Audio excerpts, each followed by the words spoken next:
Hello, my friends. Welcome back. We are going to keep reading The Thief Lord together. So the last time we read, we got to know most of our characters, the kids who live in the Star Palace, which is the abandoned movie theater, and their leader, the Thief Lord, Scipio. I also looked up, because this book does take place in Italy and there are a lot of Italian words and names. I'm trying my best. There's a character I was calling Riccio, but his name is actually pronounced Riccio. So I'm going to try to say that better this time. So sorry about that. I'm doing my best. I don't speak Italian. All right, we're going to pick up with Chapter 5, Barbarossa. The shop where so much of the thief lord's loot had been turned into money lay in a small alley not far from the Basilica San Marco. Next door to it was a pasticceria with pastries and cakes of all shapes and sizes in its windows. Come on, Prosper grumbled at Riccio, who was pressing his nose against the shop window. Reluctantly, Riccio let himself be dragged away, his head still swimming with the scent of sweet almonds. Barbarossa's shop didn't exactly smell as nice. From the outside, it didn't look any different from all the other junk shops in Venice. The glass front was painted with ornate letters: Ernesto Barbarossa, Ricordi di Venezia, Souvenirs of Venice. In the window itself, there were vases and candlesticks, surrounded by little gondolas and glass insects laid out on threadbare velvet drapes. Thin china plates were crammed next to piles of old books, and pictures in tarnished silver frames lay next to the cheap paper masks. Barbarossa stocked whatever anyone could desire, and if something particular wasn't on show, then the Redbeard would get hold of it, by crooked means if necessary. Dozens of glass bells chimed above his head as Prosper opened the shop door. Inside, a few tourists stood among the crammed shelves, whispering as solemnly as if they were in a church. They seemed awed, either by the chandeliers that hung from the dark ceiling, or by the countless candles that burned everywhere in their heavy holders. With bowed heads, Prosper and Riccio pushed past the tourists. A man was holding a statuette that Mosca had sold the Redbeard 2 weeks before. When Prosper saw the price tag underneath its plinth, he nearly knocked over a large statue in the center of the shop. "Do you remember how much Barbarossa paid us for that figure there?" he whispered to Riccio. "No, I can't remember numbers." "Well, that number has now got 2 more zeros on the end of it," Prosper whispered. "Not a bad deal for the Redbeard, is it?" He stepped up to the counter and rang the bell next to the register. Riccio made faces at the masked lady smiling down at them from a large painting on the wall. This was his regular joke, for behind the lady's mask was a peephole through which Barbarossa kept an eye on his customers. A few seconds later, the beaded curtain behind the counter tinkled into life, and Ernesto Barbarossa appeared in person. The Redbeard was a very fat man, but Prosper was always amazed at how nimbly he could move through his crammed shop. "I hope you brought some decent goods this time," the man murmured disdainfully, but the boys noticed how he stared at the bag in Prosper's hands, like a hungry cat eyeing up a fat, juicy mouse. "I think you'll be interested," Prosper answered. Riccio said nothing. He was staring at Barbarossa's ginger beard as if he expected something to crawl out of it at any moment. "What are you looking at, you little ferret?" the Redbeard cursed. "Oh, I, Riccio began to stutter. "I was just wondering whether it was real. The color, I mean." "Of course it's real. Are you saying I dye my beard?" Barbarossa growled at him. "You gnomes get some strange ideas." He stroked his beard with his fat, ringed fingers. Then he nodded discreetly in the direction of the couple of tourists that were still standing by the shelves, whispering to each other. "I'll get rid of them as quickly as possible," he muttered. "Go ahead into my office, and don't even think of touching anything. Clear?" Prosper and Riccio nodded. Then they disappeared behind the beaded curtain. Barbarossa's office looked completely different from his shop. Here there were no chandeliers, no candles or glass insects. The windowless room was lit by a neon light and was completely bare, except for a big desk with a massive leather armchair behind it, 2 guest chairs, and a few high shelves stuffed with meticulously labeled boxes. A poster from the Museo di Accademia hung on the white wall behind his desk. There was also an upholstered bench, placed underneath Barbarossa's peephole. Riccio climbed onto it and peered into the shop. "You've got to see this prop," he whispered. "The Redbeard is purring around those tourists like a fat tomcat. I don't think anyone has ever escaped his shop without buying something. Or without paying too much for it." Prosper placed the bag with Scipio's loot on one of the chairs and looked around. "He definitely dyes it," Riccio muttered without taking his eye from the peephole. "I've bet Hornet 3 comics that he does." Barbarossa's head was as bald as a glitter ball. His beard, however, grew thick and frizzy and was the color of fox fur. "I think there's a bathroom behind that door," whispered Riccio. "Have a look and see if he's got any hair dye in there." "If I have to." Prosper crossed to the narrow passage and put his head around another door. "Wow, there's more marble here than the Doge's palace," Riccio heard him say. This is just about the classiest bathroom I've ever seen. Riccio pressed his eye against the peephole. Prosper, get out of there, he called under his breath. The Redbeard is finished with the customers. He's locking the door. He dyes it, Riccio, Prosper called. The bottle's right here, next to his smelly aftershave. That stinks. Should I dye a bit of toilet paper as evidence? No, get out of there, Riccio jumped off the bench. Quick, he's coming back, darn it. The beaded curtain announced Barbarossa as he entered the office. Prosper and Riccio were sitting in front of his desk, wearing their most innocent faces. I'm going to have to deduct the money for a glass beetle, the burly Redbeard announced as he let himself fall into the vast armchair. Your little brother. He gave Prosper a disapproving look. Broke it last time. He did not, Prosper protested. Oh, yes, he did, Barbarossa replied without looking at him. He took a pair of glasses from his drawer. So, what have you got for me today? I hope it's not just fake gold and inferior silver spoons. With a stony face, Prosper emptied his bag onto the desk. Barbarossa leaned forward. He took the sugar tongs, the medallions, and the magnifying glass, one by one, and turned them in his pudgy fingers. He inspected them from every angle, the boys watching him closely. His face showed nothing. He picked each item up, put it back down, picked it up again, then pushed it aside, looked at it again, until the boys were scraping their feet impatiently on the floor. Finally, Barbarossa leaned back with a sigh and put his glasses on the desk. He stroked his beard as if he were stroking the fur of a small animal. Do you want to tell me what you want for them, or shall I give you my best offer? He asked. Prosper and Riccio exchanged a quick glance. Give me your offer, came Prosper's answer. He tried to look as if he knew exactly what Scipio's loot was worth. My offer, Barbarossa paused. He put his fingertips together and closed his eyes.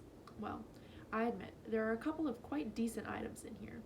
So, I'll offer you, he opened his eyes again, 100,000 lire, and I'm still doing you a favor. Riccio held his breath. He imagined all the cakes he could buy for 100,000 lire, mountains of cakes. But Prosper shook his head. He looked Barbarossa straight in the eye and said, no, 500,000 or the deal is off. For a split second, Barbarossa couldn't hide his surprise, but he regained his composure and conjured an expression of honest outrage. Have you lost your mind, boy? He bellowed.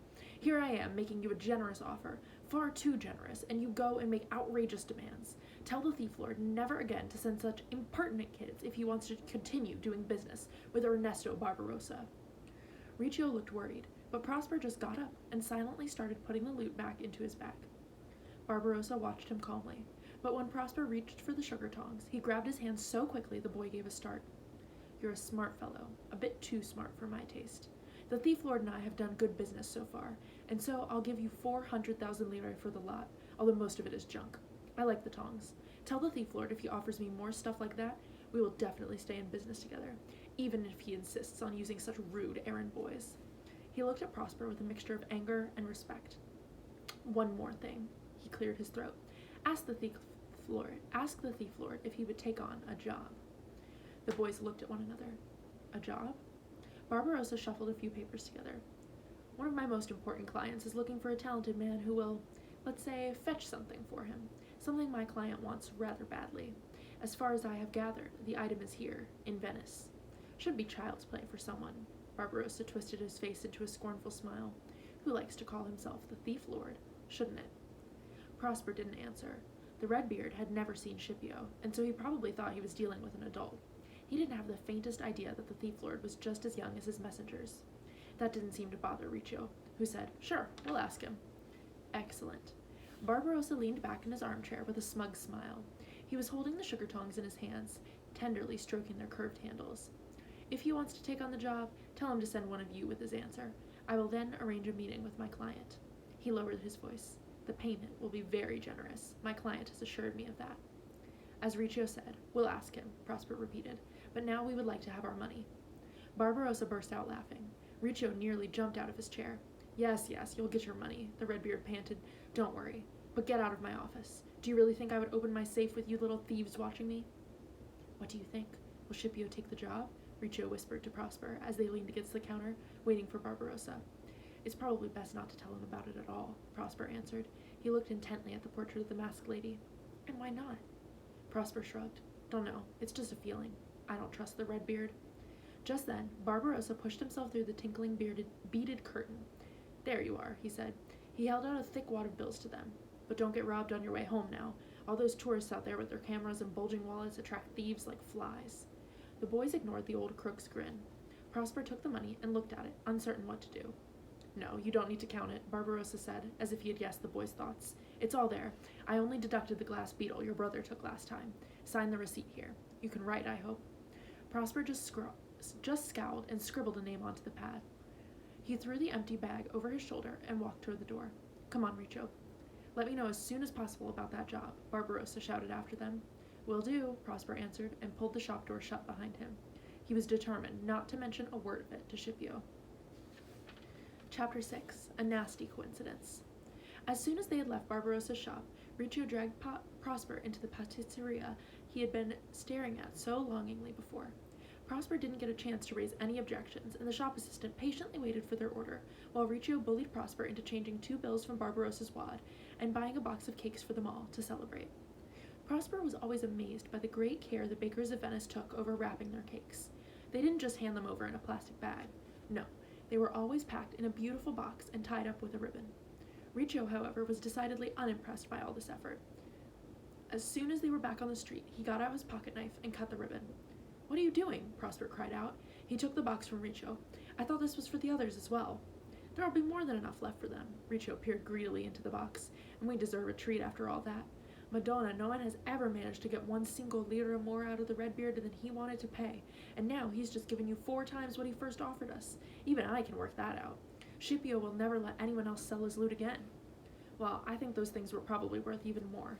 Prosper took one of the cakes. It was dusted generously with powdered sugar, which spilled down his jacket with the first bite. The tip of Riccio's nose was already covered in chocolate. "Anyway, we can definitely use the money," Prosper continued. "Now we can afford a few of the things we really need, especially with winter being so close. Hornet and Beau don't have warm jackets, and your shoes look like you just fished them out of a canal." Riccio licked the chocolate from his nose and looked down at his worn sneakers. "Why, they're okay," he said, "but perhaps we could buy a small second-hand TV. Mosca could get it connected somehow." "You've got to be joking." Prosper stopped in front of a shop selling newspapers, postcards, and toys. He and Beau had already sold any toys they had with them when they ran away, and his brother didn't even have a stuffed animal, apart from the sorry-looking lion that Riccio had given him. "What about getting Beau those Indians there?" Riccio put his sticky chin on Prosper's shoulder. "They would go well with the court cowboys Hornet made for him." Prosper frowned. He touched the money in his jacket pocket. "No," he said. He pushed the cake box into Riccio's hands and strode on. "We need the money for other things." Riccio sighed and walked after him. "You know, if Scipio doesn't take on Barbarossa's job," he lowered his voice, "then I'll do it. You heard what the bald head said about the money, and I'm not a bad thief, just a bit out of practice, and I'd share the loot with everyone. Beau could get his Indians, Hornet could get some new books, and Mosca could get the paint for that boat he's been going on about so much. I'd get a little TV, and you—" He gave Prosper a curious look. "Actually, what would you want?" "I don't need anything." Prosper hunched his shoulders as if a cold draft had just gone down his neck. He looked around uneasily. "Just stop talking about stealing things. Have you forgotten how they nearly caught you last time?" Yes, Riccio said angrily. He really didn't want to remember that. He gazed after a woman with huge pearl earrings. Prosper added, "And you won't tell Scipio about this job, agreed?" Riccio stopped. "Don't be an idiot. I don't understand what's the matter with you. Of course I'll tell him. How can this be more dangerous than breaking into the Doge's palace?" A young couple holding hands suddenly turned around, and Riccio quickly lowered his voice. "Or into the Palazzo Contrarini." Prosper shook his head and walked on. He wasn't quite sure himself why he didn't like Barbarossa's offer. Lost in thought, he walked around 2 women who were arguing noisily in the middle of the street, only to walk straight into a man who had just stepped out of a bar with a slice of pizza in his hand. The man was small and stocky. A piece of cheese clung to his thick walrus mustache. He spun around angrily, then stared at Prosper as if he had seen a ghost. Prosper muttered, "Scusi," and quickly pushed past the man and disappeared into the crowd. "Hey, why are you running?" Riccio followed him awkwardly, nearly dropping the cake box. Prosper looked around. "Someone just gave me a very weird look." He eyed the passing crowds uneasily. The man with the walrus mustache was nowhere to be seen. "A weird look," Riccio shrugged. "And? Did you recognize him?" Prosper shook his head. He looked around once more. A couple of schoolchildren, an old man, 3 women with stuffed shopping bags, a group of nuns. Suddenly, he grabbed Riccio's arm and pulled him inside a doorway. Riccio nearly dropped the cake box again. What now? "That man is following us." Prosper started to run, keeping his hand firmly on Barbarossa's money so it wouldn't fall out of his pocket. Riccio called after him. "What are you talking about?" "He's after us," Prosper gasped. "He was trying to hide, but I saw him." Riccio looked around for their pursuer, but all he could see were bored faces staring into shop windows and a bunch of giggling schoolchildren. Prop, this is really stupid. He caught up with Prosper and blocked his path. Calm down, okay? You're seeing things. But Prosper didn't answer. Come on, he hissed. He dragged Riccio into an alley so narrow that Barbarossa would certainly have gotten stuck in it. The wind whistled past them. Riccio knew where this tiny passage led, into a labyrinth of alleys that would confuse even a Venetian. It wasn't a bad route if you wanted to lose someone. But Prosper had stopped again. He flattened himself against the wall and watched the people passing by the entrance to the passage. What are you doing now? Riccio leaned against the wall next to Prosper. He shivered and pulled the sleeves of his sweater over his hands. When he walks past, I'll point him out to you. And then, if he sees us, we run. Great plan, Riccio said sarcastically. He pushed his tongue nervously into the gap in his front teeth. He had lost that tooth during a chase. Let's just go now, he whispered to Prosper. The others are waiting for us. But Prosper didn't move. The schoolchildren skipped past the alley. Then the nuns walked past. And then came the short and stocky man with big feet and walrus mustache. He looked around. He stood on his toes. He craned his neck, and then he cursed. The boys hardly dared to breathe. Finally, the man walked on. Riccio was the first to move. I know him, he hissed quietly. Let's get away from here before he comes back. Prosper stumbled after him, his heart beating like mad. Soon he had completely lost his bearings, but Riccio kept running as if he knew the way through the maze of alleys and bridges by heart. Suddenly, they stumbled back into bright sunlight. Ahead of them lay the Grand Canal. Its banks were crowded with people, and its glittering surface teemed with boats. Riccio pulled Prosper toward a Vaporetto stop. Soon, they disappeared into the throng of people waiting for the next boat. Prosper scrutinized every face passing by, but their pursuer wasn't among them. When the next Vaporetto finally arrived, the boys smuggled themselves into the boat with the crowd.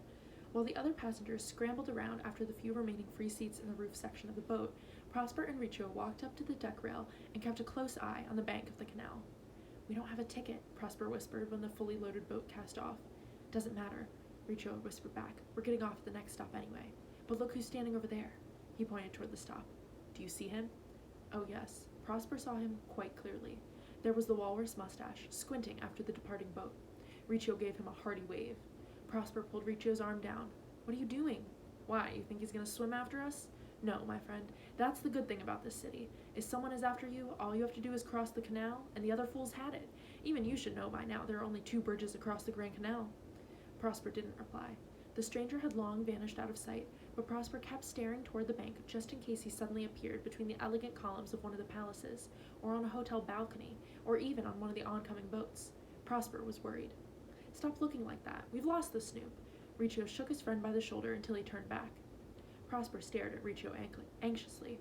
So you know who he is? Riccio leaned against the rail. Yeah, he's a detective. He works for the tourists, looking for lost handbags and wallets. He nearly caught me with one once. Riccio pulled his ear and grinned, but he's not very fast. He gave Prosper a curious look. It did look, well, as if he was after you. What would a detective want with you? Is someone looking for you? Prosper gazed at the shore again. The Vaporetto steered sluggishly toward the next stop. There might be, he said, without looking at Riccio. A swarm of gulls took to the air with a great noise as the boat drifted toward the jetty. Let's get off here, Riccio said.